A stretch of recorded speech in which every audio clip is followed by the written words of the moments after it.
Hi guys, Harry Heyman. This is my entree to the BPHL Fest 2021.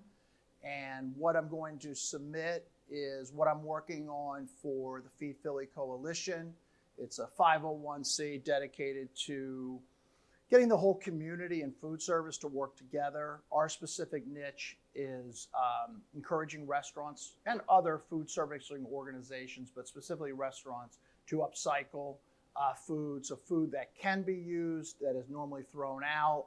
We want to see if we can save, not food that goes to the tables, food that comes in that may pass the best served by date, which we know is just a little bit of an artificial date.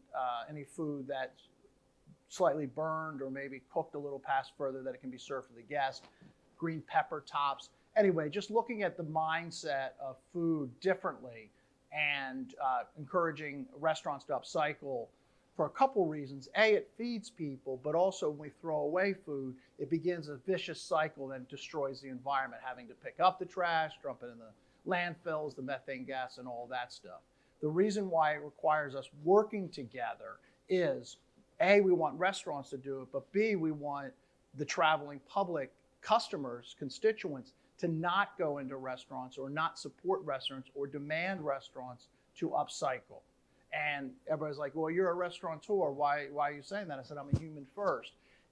This past year has taught us that we are all in this together.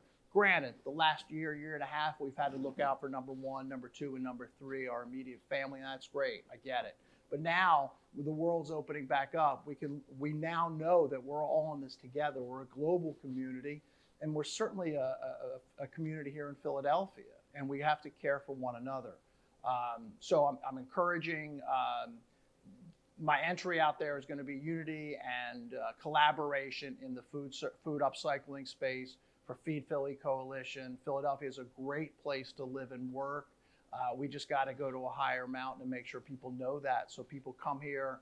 We make sure we know that we're about taking care of each other. Philly has a bad rep for being not the city of brotherly love because the media likes dirty laundry, and so that's what's promoted. But the reality is there are a lot of good people doing a lot of great things, and we want to make sure people know about that. And one of the great things that's happening out there is all the collaborative efforts in the food serving space to make those less fortunate than ourselves know where their next meal is coming from. So thank you for listening to my submission, and look forward to being part of the festival. Thank you.